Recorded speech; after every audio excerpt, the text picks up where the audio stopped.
Hello, good evening, and welcome to the online event, Black Futures, Navigating Race Equality in the Workplace. I hope you are well in this challenging time, and thank you for joining us today. My name is Michael Buraimore. I'm the founder of the Diaspora Initiative for Nigerian Development. My day job is as director of the UK-based organization Action for Southern Africa, which is the successor to the British anti-apartheid movement. Now to why we're here today.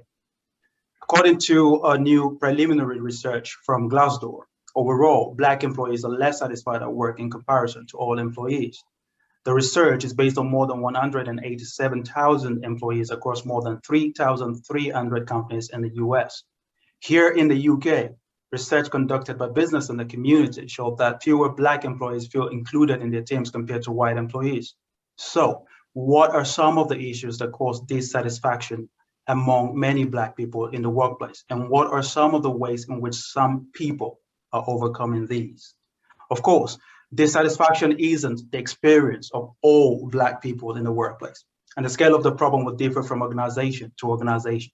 Some of our attendees and even our panelists would have consistently had positive experiences, or at least pockets of positive experiences. So what does good look like, and how can we mainstream it? I would like to thank our panelists for sparing their time to come and have this conversation with us today.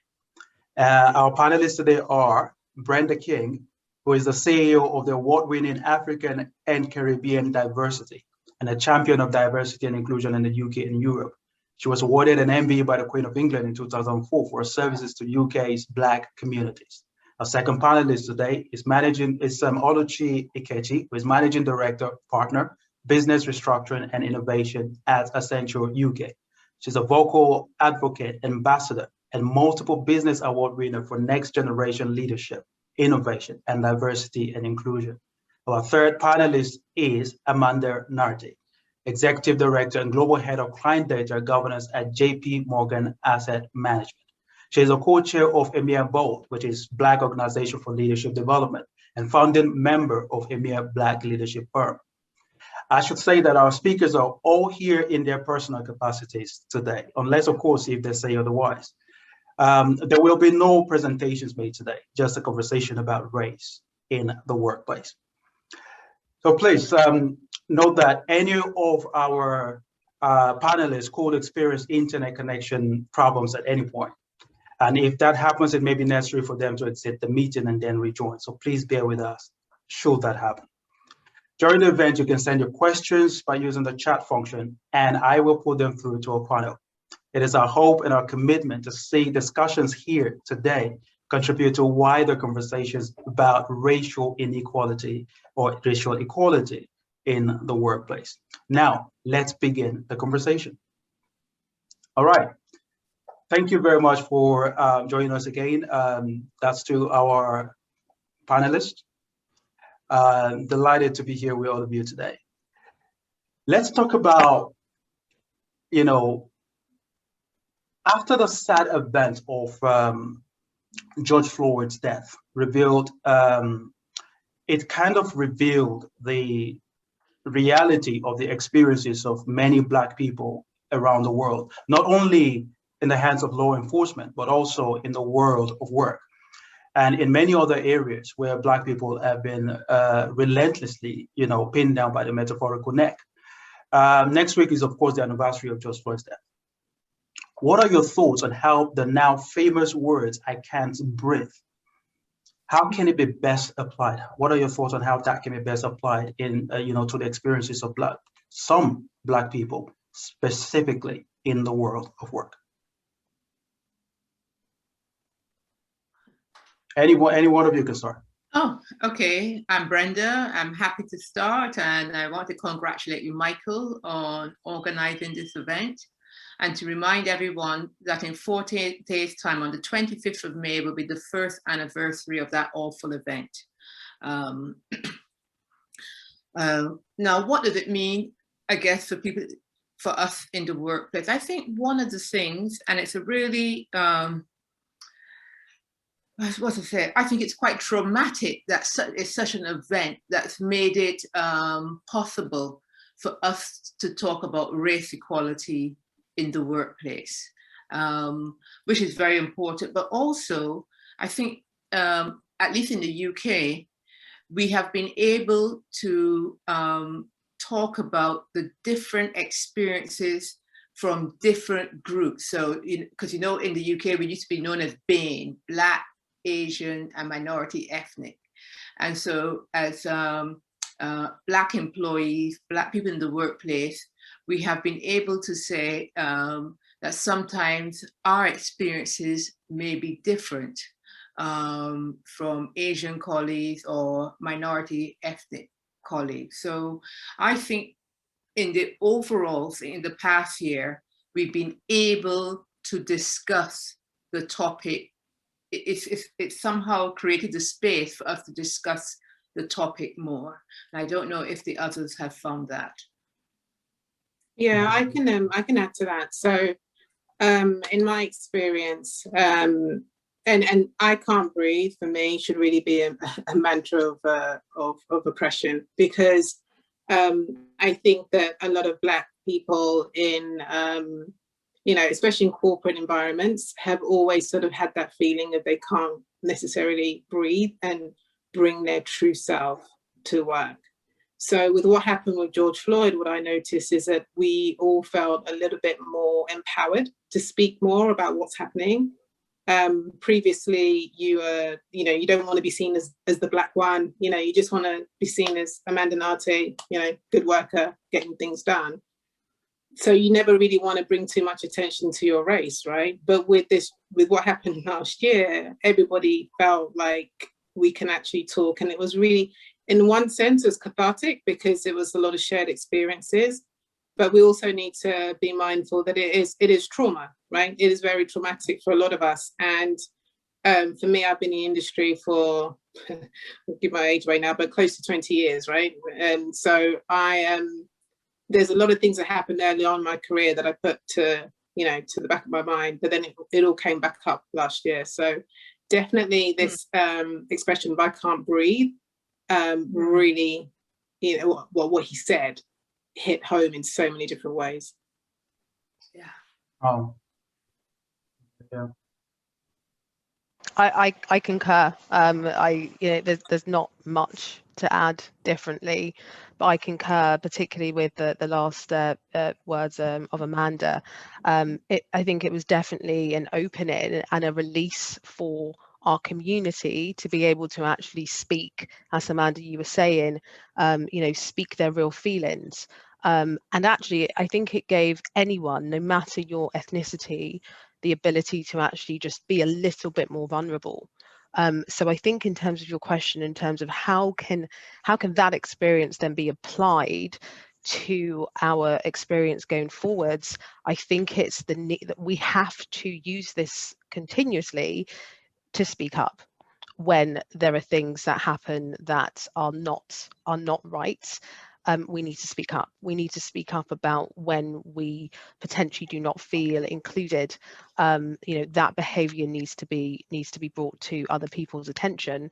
And equally, I think if you see untoward behaviour, you need to speak up for that as well. So I think that's where we seem to be going towards.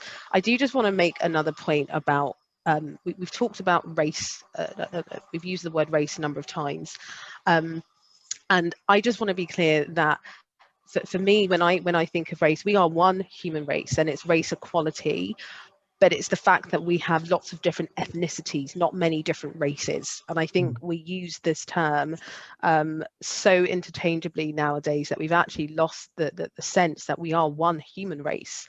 And the reason we have racism is because there isn't that equality. So it's not that we are trying to, look at the different experiences of people with different races. We are one human race. So I think we need to just continuously remind ourselves of that. Thank you very much for that.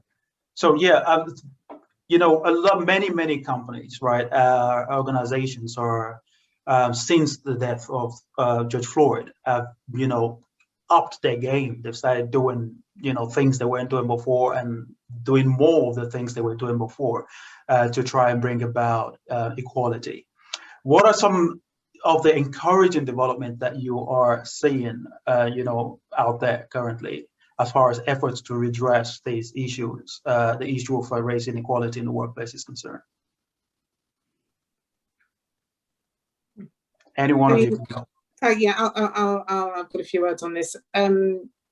It's slow, right? I mean, let's be honest. The movement has been very slow, too slow for some. But I do think that organisations now are actually taking a little bit more seriously. I think before, you know, the D&I councils and employee networking groups and all that type of stuff was almost like a checkbox. But when you actually look at the leadership and the senior, if there's senior Black representation, you didn't really see that.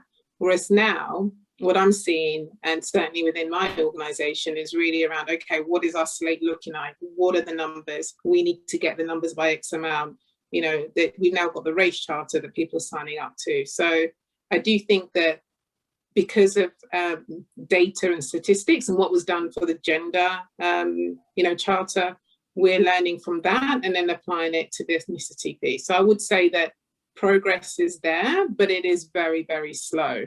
But we just need to stay patient, but then be impatient to make sure that we continue to have the conversation. So to your point, Oluchi, before, which is just like, we've got to make sure that we continue to talk and we continue to drive it. So yeah. And just to add to that, I love the topic of what are we doing and of action, right? Because there's definitely fatigue in terms of talking about these issues. And I think when I have spoken to my colleagues, my friends, clients, what have you, anyone in the kind of ecosystem that I operate in, and beyond, just on the topic of diversity and inclusion, I've tended to boil it down now to 4 things that I think firms are looking to address and are trying to address. The first one being education. So educating yourselves, educating your families, because this stuff starts not just in the boardroom, but I always say at the breakfast table, but really getting involved in how you get educated on this topic, how you get educated about the lived experience of somebody else, and also understand where somebody else may be coming from who may not understand your lived experience. So it is a bit of a two-way street. The other thing that I've found really interesting on education is just virtual reality, so virtual reality training, to actually really immerse yourself in the experience of somebody else. The second topic for me is around advocation, so being a loud, proud advocate on this topic and not shying behind, liking a post, share it, right? Share it, comment on it, forward it. That will show people who work for you and in your teams that you're really behind it, or create your own post to show that you're really behind something. That's just one example. And then the third thing is invest in time, invest in funds, investing in initiatives, investing in people. And the fourth thing, just trying to be quick, is evaluation. So Amanda, I think you touched on it, like holding ourselves to account, holding ourselves as an organisation to account, whether that is putting some stats out there for the public to see in terms of your plans and your ambitions for hiring or for increasing the representation of your senior leadership team, given the communities you serve. So really being able to actually hold yourself to account with some clear stats. Those would be the 4 things for me. Great. All right, thanks so very much for that. Brenda, do you want to add anything to that? No. All right. Let's talk about facades of conformity. And you've made reference. Some of you have made reference to that. When you talked about the unfortunate death of George Floyd in the U.S. and what it means for the world of work. As an example, right? The Black woman is told that she is aggressive or confrontational, while the white woman is told that she's confident and assertive. Or a person is toned down for a role because of lack of polish, or they weren't the right fit. This means that many Black people go into work feeling, self-conscious and question whether we can bring our whole selves to work, or if we must moderate our behavior to fit in. So what we're gonna do at this point is we are going to have a poll and include, you know, our attendees in this, and then we'll come back and have a conversation about it. And the poll is,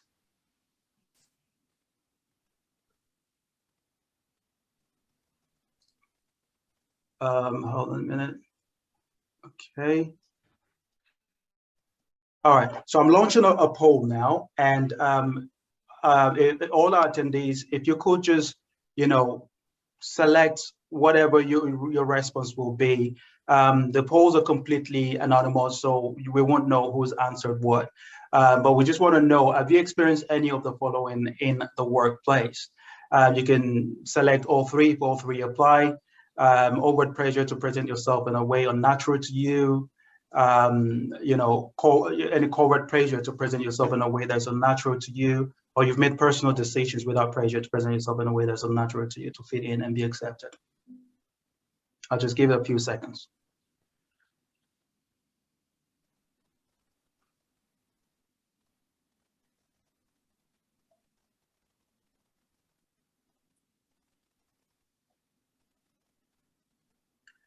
Okay, all right, with 65% of our attendees participating, 70% now, I'll just end it, and then I will share the results.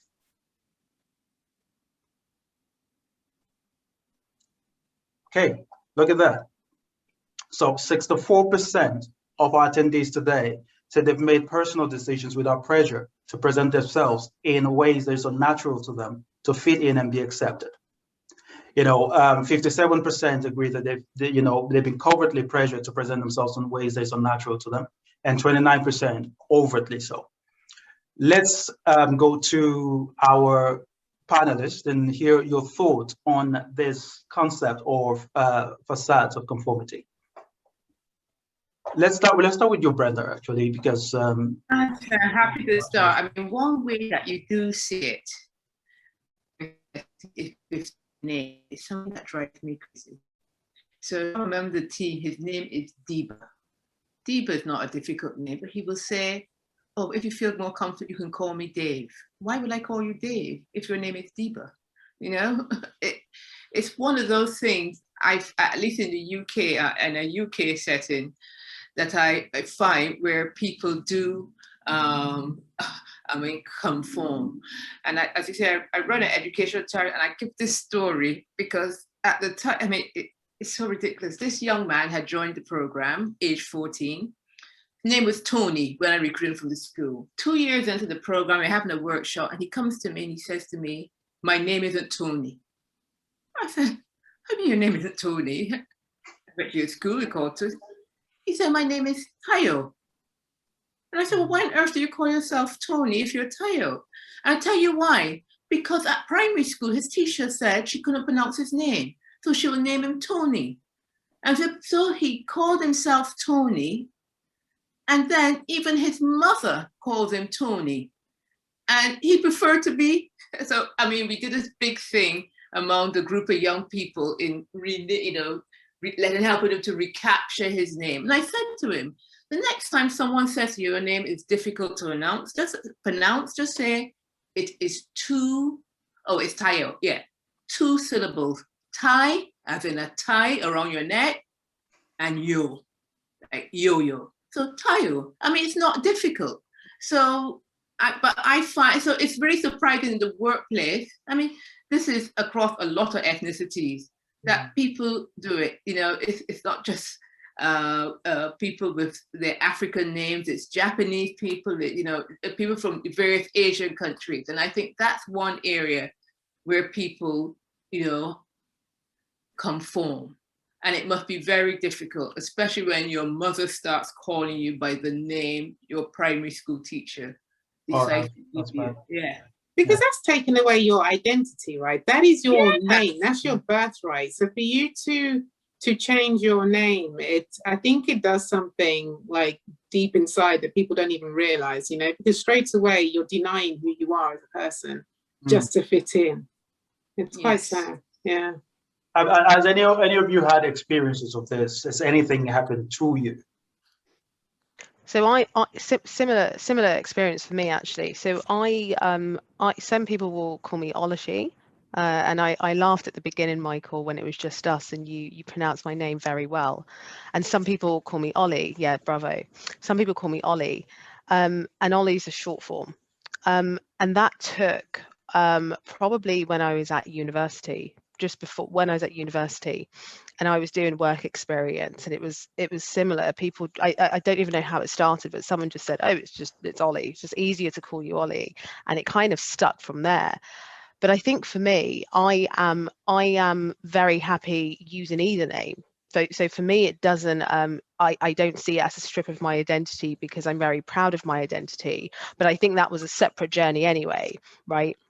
In terms of growing up in the UK. I'm from a Nigerian heritage household. Growing up, we didn't have, and I think I can say this for the African Nigerian community, that there's definitely a lot more identity proudness that we have now than we did have, I'd say, back then when I was growing up.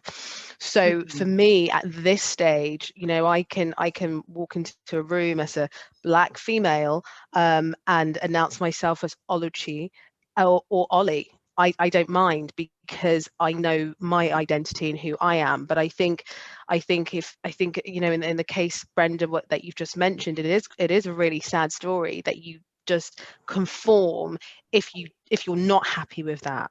And I think the other thing for me, in my experience, is, and I said this in an interview, but I remember, so I grew up in Wimbledon, where not many people look like me. And I remember we moved to Wimbledon. I was born in St. Thomas's Hospital.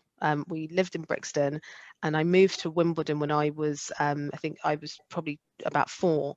And I remember vividly my mum saying to us on moving day, there were 4, I'm one of 5 siblings, and there were 4 of us at the time.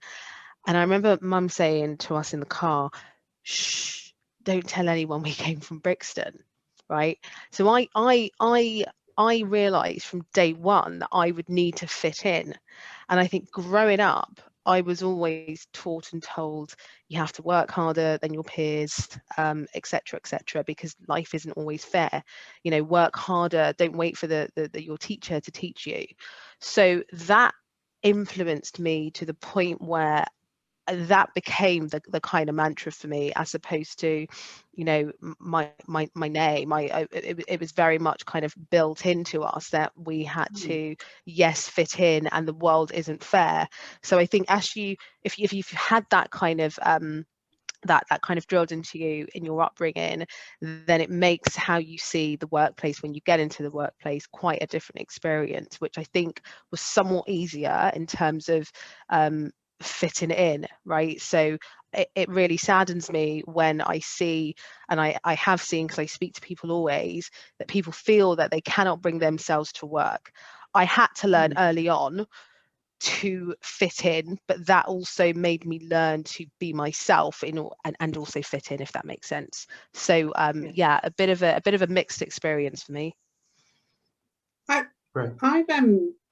This whole bringing yourself to work, I've got an interesting take on that, because I don't think anyone can really bring their whole self to work, regardless of race, gender, sexual orientation. I think that the way I see it is that you have different versions of yourself, right? So I'm a mum of 2 children, and so the way that I am with my kids is different to even the way I am with my husband versus the way I am with my friends versus the way that I am at work. Like we've got many different sides to us. So this concept of bringing your whole self to work, I do think it's almost like a false pretense. It's not something, my personal opinion, I'm not sure how possible that is, to bring your entire self to work. I think everybody brings a variation of who they are to the office. That's a really interesting take. Yeah. That's a really interesting take. So can we say that many Black people are less able to bring more of themselves? Yeah, right. I would definitely agree with that. That depending on your ethnicity, does have an impact. But like I think we should recognize that everybody probably suffers from that a little bit. Yeah, and that's interesting. That really is interesting. All right, let's talk about micro and macro aggressions in the workplace. For many first generation, I'll use myself as an example. My experience of race relations and my guard against race-based discrimination, including as potential basis for my lack of inclusion and even progression sometimes. I find that is often, initially anyway, when I first came into the UK to live in the UK, was it differed from the experience of Black people born in the UK. Nevertheless, it can, these issues impact us equally. So what I'm saying is, I will see certain things, certain aggressions, and I will not see. Well, I will be subject to certain aggressions, but I will not see them because of my experience from where I'm coming from, versus somebody who has lived here all their lives and is used to seeing that, kinds of situations. So what I'm saying is, for the sake of anyone who may be in that kind of a place where they can't recognize, aggressions like that, even if it hit them in the face, what are the kind of things that we should be mindful of so that we're all on the same page as we seek to combat racial inequalities in the workplace? What sort of things, common things should we be looking out for?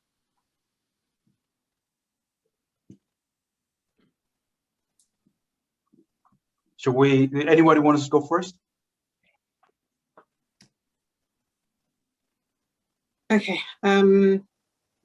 As you were saying that, there's a phrase that came to mind, which I learned pretty early on in my career. It's something that I didn't really realize until someone had said it. There are certain nuances and phrases that's in the British culture anyway. For example, when someone says, with all due respect, that's going to follow.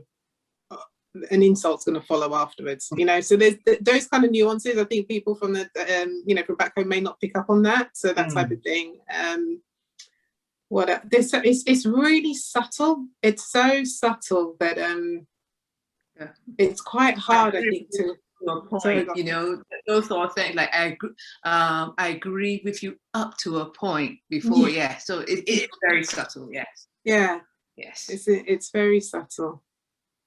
It's very, it's hard to pinpoint all of the different ones, because and it's true, it because you're here. Because it's interesting, I've got a colleague, and she grew up in Ghana, went to uni in Ghana, and lived in America for a bit and lived over here, and she just does not understand a lot of the the racial conversations and how we felt about George Floyd. The whole thing just was kind of alien to her, and she said that for her, she's always lived in a Black society, so a lot of the hang-ups that she thinks that we have, she never really had. Yeah. So it's really interesting, because some of the things that I will spot, she won't necessarily spot it. Exactly. So it's good that you've raised this, because it is important. I think people from back home don't necessarily see certain things that those of us who've lived here culturally see. I concur. It's a hard one to put your finger on, because there's so many examples, right? So whether it's you're obviously going to be the strongest person for this, right? Or you're going to be the quickest person for this. If you're talking about sports, I'm talking about microaggressions within the Black community, right? We're the quickest, we're the best dancers, all of those things, right? Just like you could say women stay at home with the children. That's another microaggression. So I think the list is endless, and nicely said, Amanda, in terms of it varies based on culture. And I know you're going to get into that, but it varies based on culture, based on country, based on language, based on gender, based on so many other things, right? Every single person, every one of us has a unique story to tell. So my what I may seem as what I may feel is a microaggression you've used against me may be different to Amanda's or Brenda's experience. Just because we're all Black females doesn't mean we're all going to feel the same thing in terms of how you have made us feel included. So I think the what's the takeaway? I think the takeaway is try to check yourself in terms of what you are saying, so that you are not making an assumption about something that you actually don't know of, right? Or something that you've heard before, which you think is true, unless you have fact, or unless the other person told you it's true. Try not to make the assumption. But I think that's a takeaway, because the examples of microaggressions could be endless based on the number of permutations. So just, yeah. Alicia, there's something that you mentioned, which I just loved when you said, like, the experience is a difference between all of us. And I think sometimes people think that we're just one homogenous group, right? Like, yeah, and all sisters. you also touched on it. Yeah, you touched on it earlier on where you said, it's about different culture, ethnicity, and I thought, yeah, she's right. Like, and a Nigerian person's experience to a Ghanaian, to a West Indian, and just even within those, tribal, Igbo versus Yoruba, there's just, we're not just one homogenous group of people, and I remember, like, I mean, I play ignorant sometimes when people come up and kind of say ignorant statements to me. Like, I remember many years ago, earlier in my career, the rapper Nelly, and he used to have like a black mark or plaster on his face or something. I remember someone saying to me, why does he wear that? And I was like, I don't know who it was. I was just like, who's this? I said, oh, who's he? I don't even know who he is. Because I was thinking, why are you assuming that I'm going to know, why he's doing this? Because I'm black? You just assume that I'm into hip hop and rap, which I am, but that's not the point, right? Like, that's not the point. Absolutely. Yeah. So to me, that's a form of microaggression, right? Yeah. But as you said, different culture. Now, do remember that Tiam, when he went to Credit Suisse, when his chairman had his birthday party, the theme was blackface. Could you imagine someone at that level, and he was so isolated? I mean, that's the ultimate in microaggression. And then one of his subordinates brought a bigger house next to his that overlooked his house. I mean, so, and every time I think about, what he went through when he was at Credit Suisse, and at the time I think his son was suffering from cancer. So it must have been such a stressful situation. So there are things like that where it's so obvious, and you will think, gosh, you think the chairman would know better than to do this. But there are others, as you said, that are a lot more subtle, where they assume things, and you may or may not know who this star is. And even if you do know of them, you don't know about their life choices or why they've done anything. So it's, yes.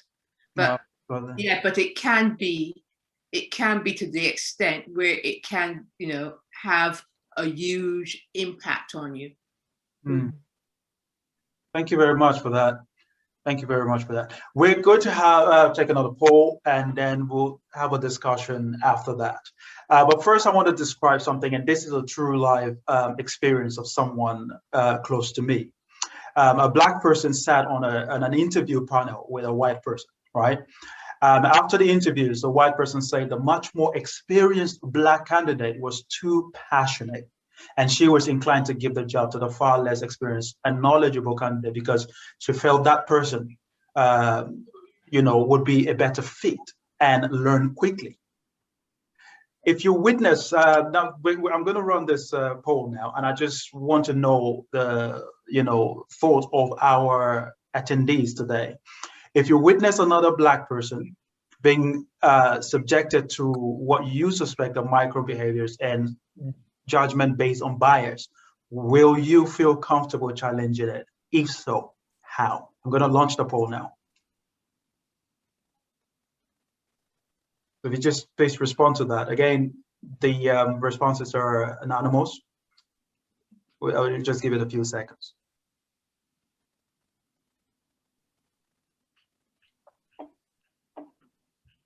The true life experience I talked about, the white candidate was willing to give the white person the job because she felt that person, even though she is less qualified and less experienced, she will, be a better fit, and she will learn quickly. She was willing to give that person the benefit of the doubt. But to the more experienced Black person candidate, she said she's too passionate.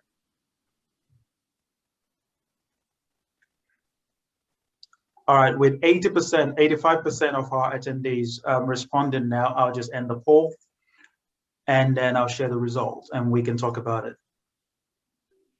All right, so yes, I will tell them clearly on the spot, informally, 53% of our attendees.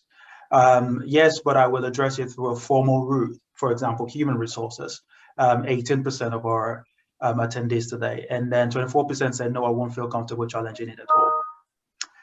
All right, let's see. Just to remind you, if to remind our attendees, if you have any questions, please ask, and I will put them to the panelists. All right, yeah. So who wants to go first? Yeah, I'm bursting to talk on this one. I've got a lot to say. First of all, my approach would be that I'd pull them up on it, but that's because I am in a certain point in my career and I've got the confidence, I've got credibility now that I don't feel afraid to speak up, right? Back early on in my career, would I have said, I'd like to think I would have done, but I don't know. Yeah, Brenda, you're right, you're shaking your head, probably not, right?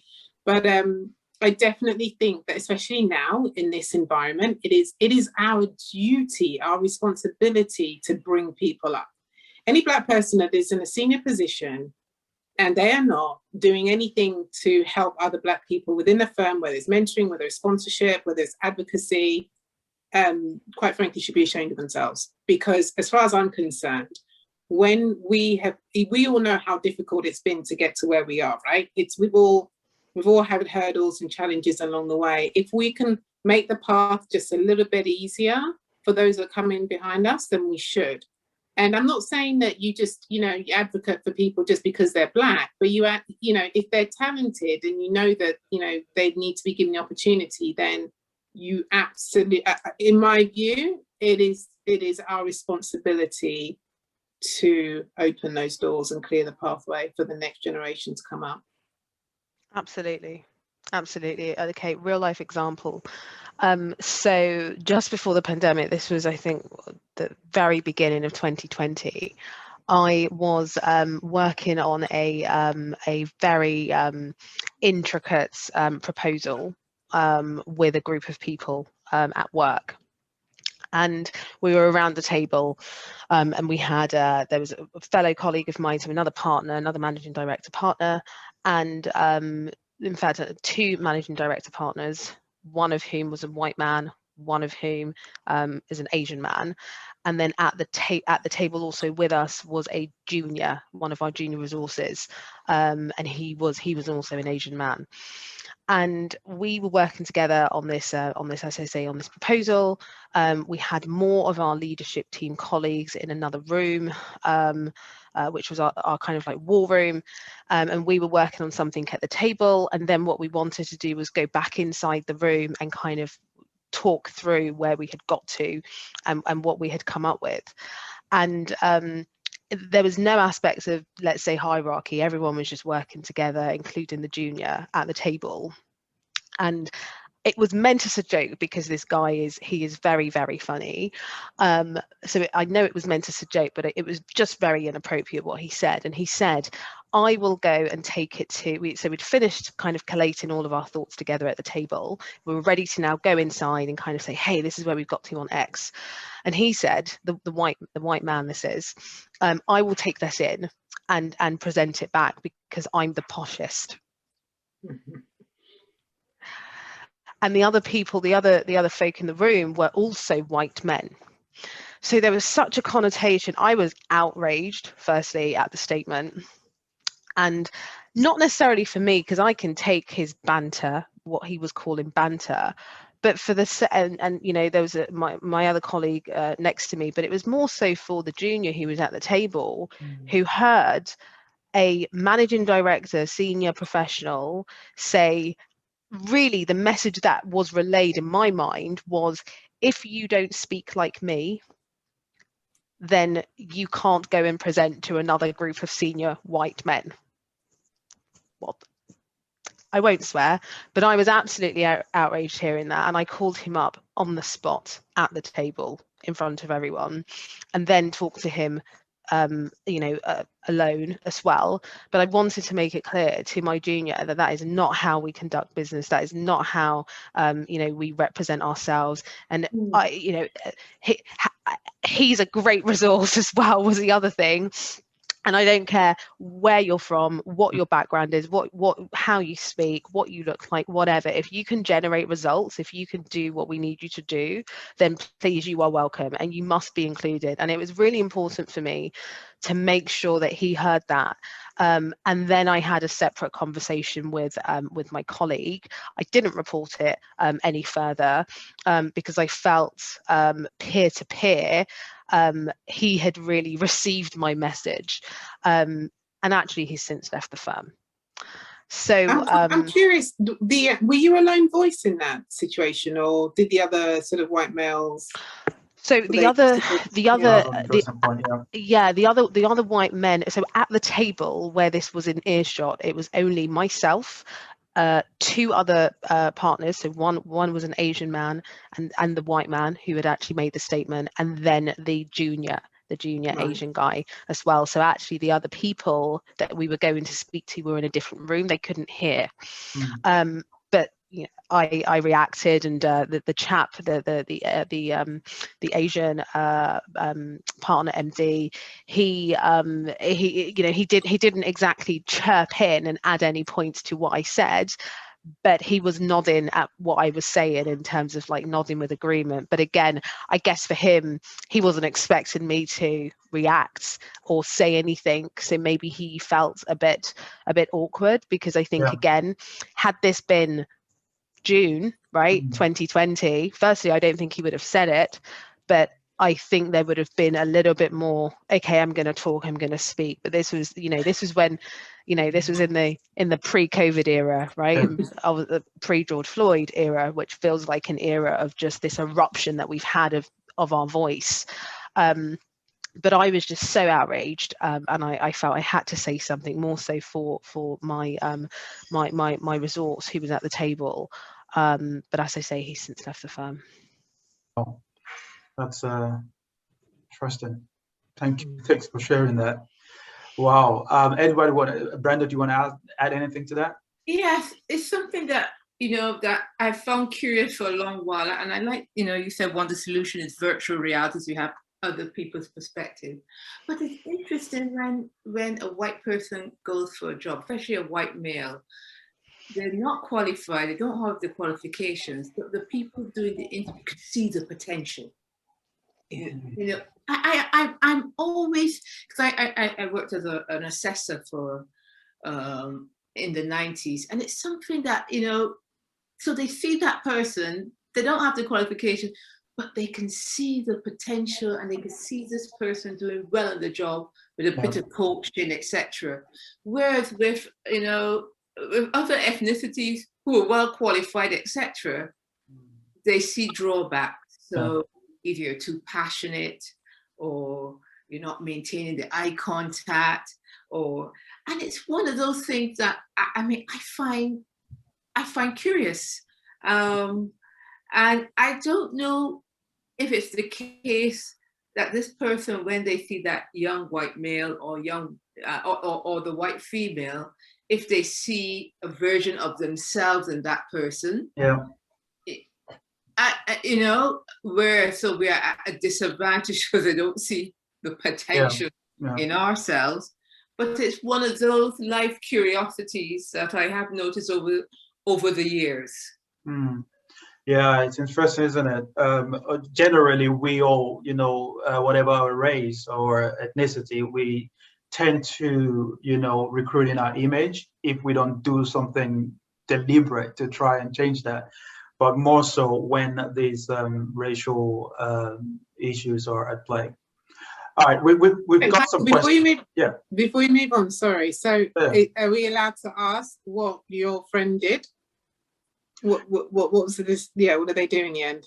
Well, the black person on the panel was the one who told her afterwards, because they gave her the job because that person stood up for her. The black person said, "How dare you say this person is experienced, but you're not going to give her the job?" And so she then got the job, and then that one told her, said, don't let anybody know I told you, but this was what happened at that interview. Would you believe that? Yeah, so she just pretended she didn't know what had happened during the interview. Oh, but oh, fantastic. So the end output is that she stood up for the black interviewee, yes, and the output was that she got the job. She got the job. So the lesson learned here is that we should speak up, right? Absolutely, absolutely. Right, yeah. And yeah, absolutely. And we're going to come to white allyship, and I think some of you made comments relating to that already. We have some questions we're just going to take very quickly. You know, there's a question here. What advice would you give, relating to what we just talked about, what advice would you give a young Black person who is just coming into the workplace? You know, when you've built up capital, certain level of capital, you can have these conversations with boldness, but you're just coming in, you know, fresh, you know, still trying to make impressions. You know, what advice would you give? I've actually got. Go. Go. No, go for it. Okay, I'll be really quick. So I'm actually working on something which is quite relevant to this question. So I will share more details, Michael, with you soon if it helps the audience. But what it actually boils down to is actually helping people advance in their careers and also their startups. So what I've looked at, some of the things that I think have influenced my success, whatever, you know, I've defined as success. And for me, it's not necessarily about the technical skill or capability that I have. So I head up restructuring, also known as M&A. I've done a number of those programs. Fortunately or unfortunately, that is not the thing that has, I think, got me to the point where I'm happy and I can say, okay, here's my success.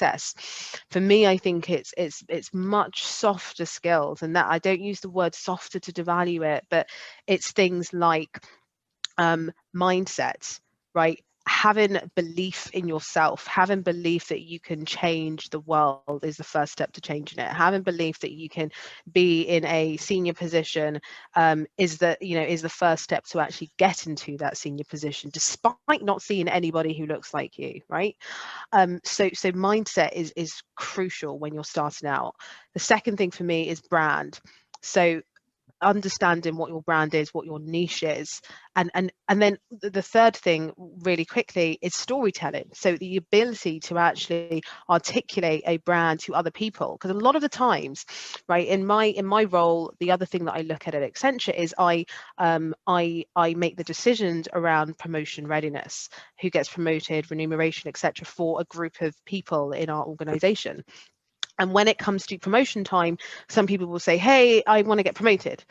I'm like, okay, great. But so who's your sponsor? You know, what's your story?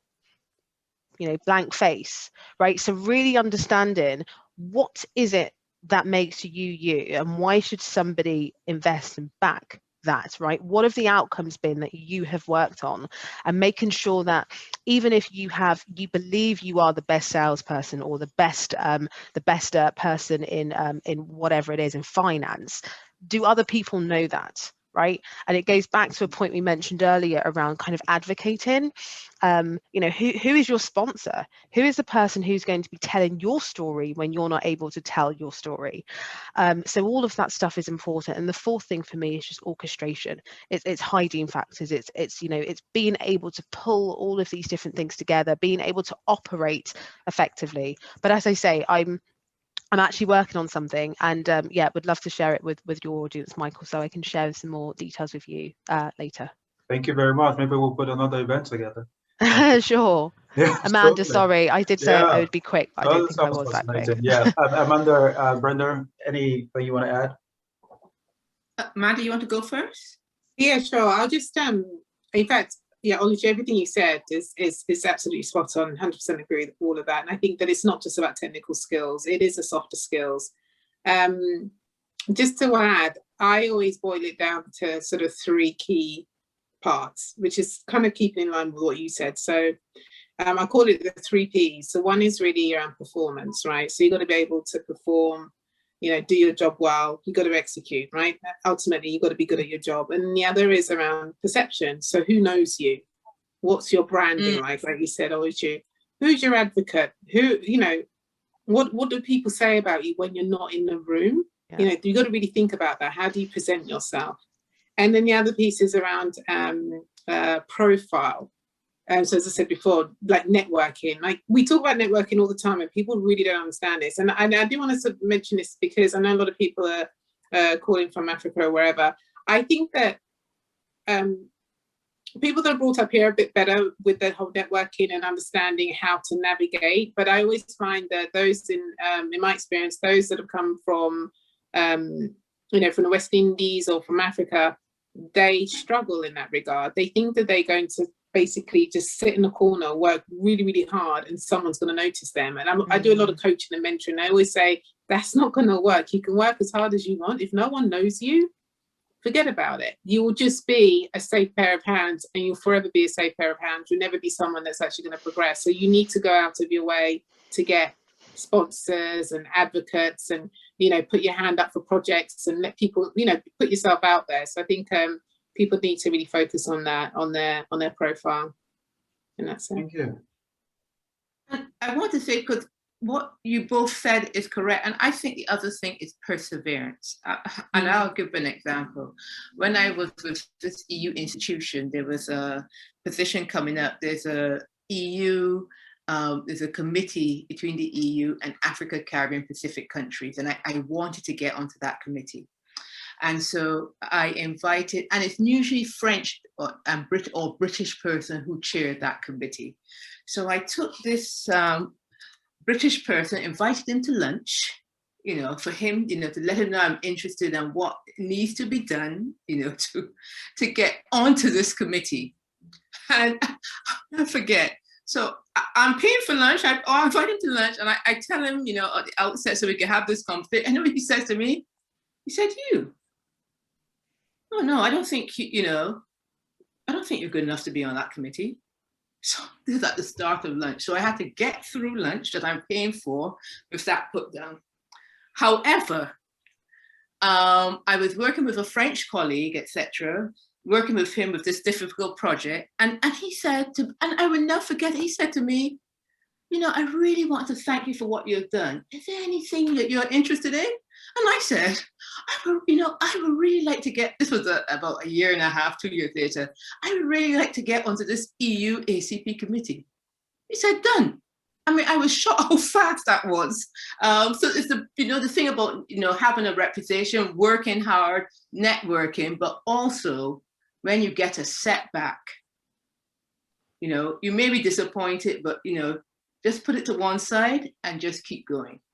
Because when did I get into that committee? You know, I did chair that committee for a couple of years. And Wow. I like that. I'm glad that perseverance. That's wonderful. Absolutely. From 3 to 4 Ps. yeah, absolutely. I love it. Perseverance. I love, you know, advocate, you know, who is advocating on your behalf, you know. Yes. You know, get a mentor, perhaps someone who can speak out for you when you can't.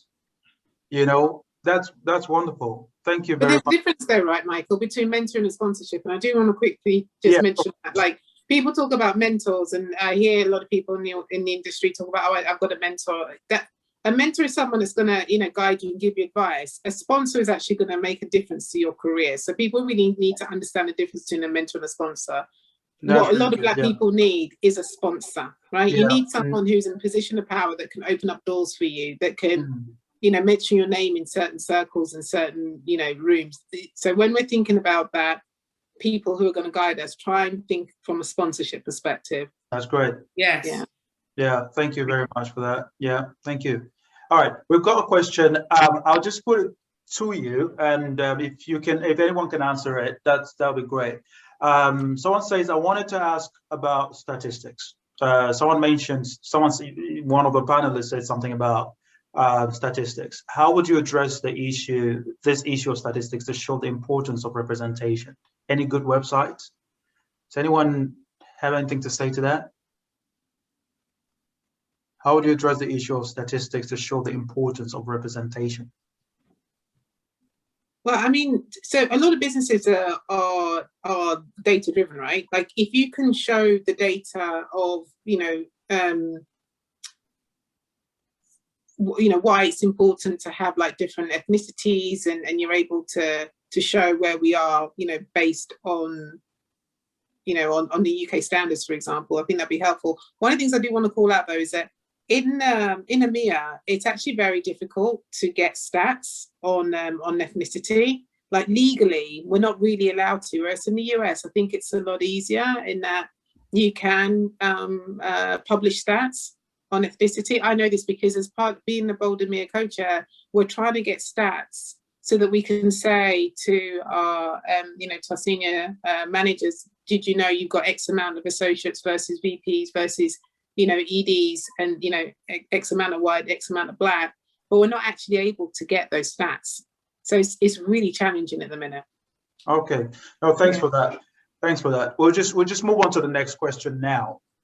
Again, just to remind everyone that's attending this event, if you want to ask a questions, please do, and I'll put it through to the, you can use the Q&A section, or you can just type in the chat box as well. Okay, so let's talk about white allyship in the workplace. Many Black people are exhausted. And I think Amanda said something, it's either Amanda or Oluchi, I can't remember. One of you said something about that exhaustion earlier on at the start. Many Black people are exhausted by the expectation or the burden even, to educate their white peers. At the same time, some white people, colleagues at work, are genuinely ignorant about the experiences of their Black colleagues and may never themselves find the need to seek their own education on race issues. We know about the fallacy in the statement, I don't see color, by which many people honestly think they make positive contributions to race relations. Yet white allyship is crucial if we are to make systematic and institutional change, as these are, the people for whom those systems and institutions are usually designed to benefit. Okay, so the question is, what are your thoughts first about the statement, I don't see color? Not good enough. I don't see color. I mean, then you don't see the experience. You don't see my experience because we're not all the same ethnicities. We're not all the same shades. Even the experience of, as Amanda was saying previously, and Brenda, the experiences within the Black community and just, people who are Black, different shades of color. Everyone has a different experience. So for you to then say, hey, I don't see color, everyone's all equal, it really doesn't work like that. And I think there has to be some onus on educating, and not just having the onus on the Black person to educate other people. There's absolutely also onus for it to work both ways, right? Because the Black person also needs to appreciate the fact that some people may be coming from a place of ignorance, and in that statement itself is educating, right? We're learning that actually it's not that easy for somebody else to even listen and hear the experience, that the very challenging experiences our community has. But I think it starts really early, and it has to be on the onus of the individual to educate themselves, but also families, right? Because as I said earlier, this stuff starts young. Look around when you want to do all of these different initiatives, the amount of people I've spoken to on this topic, it's great. But then it's like, it doesn't stop in the office or in the workplace. What are you doing at home? What's the conversation you're having with your kids at the breakfast table? What is their experience that they've heard or seen from your own experience that they are then going to emulate in school? Right? So if they don't see mummy and daddy, or whatever the family dynamic is, if they don't see the people who they see every day having an inclusive experience with friends, with families, if they only see people who look like them, come to the house, come and mingle with their parents, or again, whatever the situation is, then again, they are also being kind of blocked to the fact that there are so many other cultures and experiences out there. So there has to be some onus, I think, if you are and particularly for leaders who are doing things on this topic and who now have stats against them, right? In my organization now, our managing directors have clear targets around diversity and inclusion, but that can't stop in the workplace. What are we doing at home, right? As I say, how are we actually making sure that the full family really get that it's much better to create a far more inclusive environment? And that means that you do see color. It means that you see beyond color. It means that you see shade. It means that you see names, you see identity, not just Tony, right, but Toye, or whatever the name was. So it's not good enough. I don't see color. It's like saying I don't see you. I like that. You see beyond color. I like that. All right. Anybody else want to add anything to that?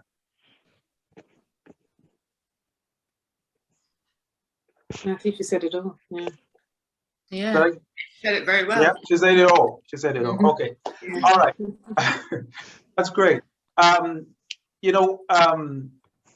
think you kind of touched on that as well, but what really should be, anyone has any thoughts on what really should be the Black person's role in building white allyship and in the education of the potential white ally?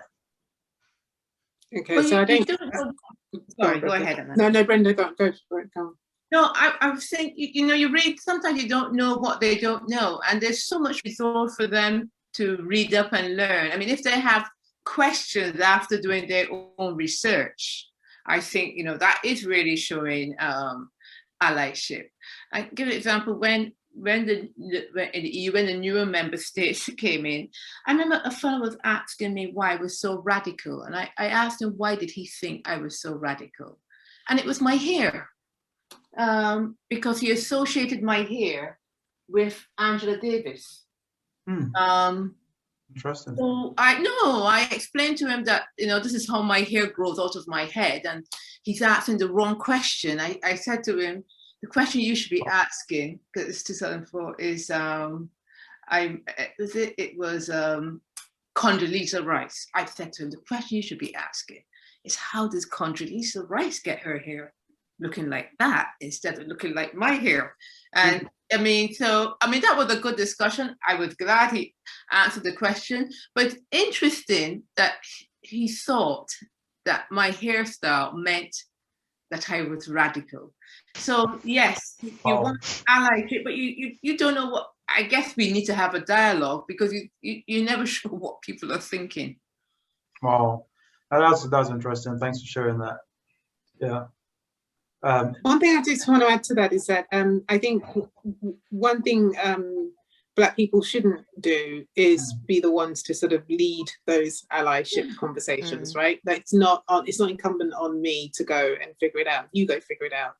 And so I think some organizations try to put the onus on the Black employees to be the ones to put in the D&I charters and what have you. I've been in a few meetings where, we want to help, and then they're asking me to help, and I'm like, that's not on me to do. I can give you some advice and pointers based on my experiences, but don't expect me to be the one to lead this. This is not my problem to solve, right? This is your problem to solve. So I do think that, from an allyship perspective, what allies need to do is really listen and listen to the Black experiences, like Oluchi said earlier. Like to say I don't see color and stuff like that, then it means that they're not listening. It means that you're not hearing me, you're not hearing my experiences. You're saying that it basically doesn't matter. So there needs to be a bit of humility, humbleness, and just have to listen and be empathetic. And that's great. Thanks very much for that. All right, now we're going to talk about overt racism in the workplace. Here in the UK, racism is quite often covert, subtle in its manifestation within organized settings. However, in some countries around the world, racism in the workplace is very often overt. And there are many people joining us from around the world, including from some of these parts. So at this point, I want to bring on Samantha Siban now to share our experience in China for 5 minutes. Then I'll ask our panelists for their thoughts. Samantha is a Zimbabwean resident in China. She is a founder of Appreciate African Network, which promotes African social, cultural, and economic contributions around the world. In 2018, Samantha was named among 100 most influential people of African descent by a UN initiative, United Nations initiative, for her work, including in combating racism. All right, I'm just going to ask Samantha to join us now with a video and unmute herself as well. Samantha, thanks for waiting patiently to join us. It's quite late, I gather, where you are right now, the time. It's 2 a.m. 2 a.m. Thank you very much for staying awake for us. All right, yeah. So please tell us your story. Right. Thank you so much, Michael, for having me. It was quite an interesting conversation, actually listening to other people's experiences, which is a bit quite different from where I am. It was really nice to see, to hear other people's perspectives. Now, I just want to take our attendees and the panel. I want you to try and imagine and vision this with me. Just move along with me.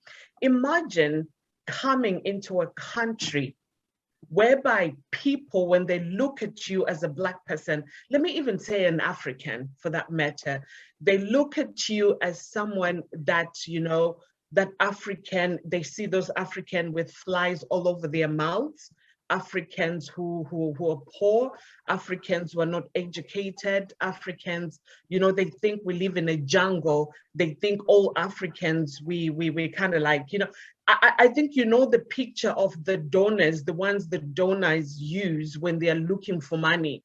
And so when you walk in, it doesn't matter whether you are a PhD holder, it doesn't matter you have so much experience. What they see is that child with flies all over her mouth, is that child who, doesn't deserve to be in that seat, no matter what you have. So this is where I am in China. When I came into China, it was like my country and China were having what they call look east policy. And it's, when it was being said back home, like, oh, it looked like, a place where we could have and go there and have our dreams realized. I was one of the, I think, what do you call it? The founding class at the University of Zimbabwe that studied Chinese. I was one of those people. And with that in my education, I came here thinking, you know what? I'm gonna land myself the job of my dreams. But when I got here, I was actually shocked, like, applying for a job. And I was told like, oh, I'm sorry, you're Black. Just like that. You can't get the job because you're Black. And they will say it like to you. It's not like, I'm sorry, you're Black. We cannot hire you. And then, it started hitting me. Someone was coming from Africa, like, oh my God, these things exist. It's no more, I remember Oluchi was saying that when you grow up, maybe you're told you have to work hard and you've studied hard, you're thinking you've got all these things. And then somebody then tells you all that does not matter. What matters is your color. And then it's like, there's that whole shift of like, oh my God, where am I? And these are the things that happen in China. I'll just give an example. I'm a PhD holder in education, and I went to a place where I applied and I got a job as a curriculum developer. And I remember being told to come up with a plan for a curriculum for, students who were coming from Japan, were coming to China for a summer camp. So it was like a really group of students, like few students were coming for a summer camp. So they asked me to prepare like a 14-day curriculum summer camp. And then I wrote everything. Now on the day for me to go and present, I was told, oh, sorry, the meeting was moved. So I was like, oh, okay, the meeting is moved. But then they took my work and gave to a white British lady to go and present. Now she came back, you know, she didn't know what was going. She came back and she was like, oh, I just met the Japanese and stuff. And then I'm like, but I thought the meeting was canceled. She said, no, I went and I presented the plan and stuff. I'm like, but that was my work. That's what I did. So I actually went to ask my supervisor, I thought you told me the meeting is not going on. She says to me, Sammy, I'm sorry, you do have the brains, but you do not have the face. Wow. So, Wow. yeah. That's wow. So you can imagine, like, someone Wow. tells, okay, we're okay with your brains right now, but your face is not the one that should present for us to get customers. So, you know, you get left out of this advertising and anything that has to do with the public. You're not there. They put the white faces and you're just in the background. And these are some of the things that go on here. And I'll tell you, even when people are applying for jobs, the jobs are written like, oh, Caucasian, this much, African, this much. And the money that an African gets is actually half of what a Caucasian. Wow. Yes. Wow. Thank you very much, Samantha, for sharing that. That has left everyone with a wow. You know, it's unbelievable. It's unbelievable that that's happening. I'm just going to quickly open it. We don't have a lot of time left. I'm just going to open it up to everyone else on your thoughts. Patricia Chinyoka, thanks for sharing information about where people can get resources on stats on Black, Asian, and ethnic minority. You talked about Green Park, EHRC, ONS, which is Office for National Statistics. It's another good source. Thanks for that. I've shared it with the person who asked the question. Okay, let's go quickly to the panel. What are your thoughts on what we've just heard? Samantha, share. Why are you there? Sorry, I've got to, no, I mean it. Like, why? Why are you still there? I don't, like, why do we put ourselves through this if we've got... Samantha, why are you still there? Yeah. You know, this is something that I've been asked by so many people. Now I'll tell you, why am I still here? I say to myself, I'm not going to leave this place. If it means I'm the one who's going to change their minds, you know, about Africans, I have to do it. And this is what I've been doing. I started this organization. When I came here to work, but now I'm fighting. It's more like I say I could have gone anywhere. I have the qualifications to go anywhere in the world. But I say to myself, I will not run away. These people need to know who we are and, you know, appreciate us for who we are. So this is the reason why I'm still in the country, to actually try and educate them about who we are, because the picture of Africa that they have is, you know, is bad.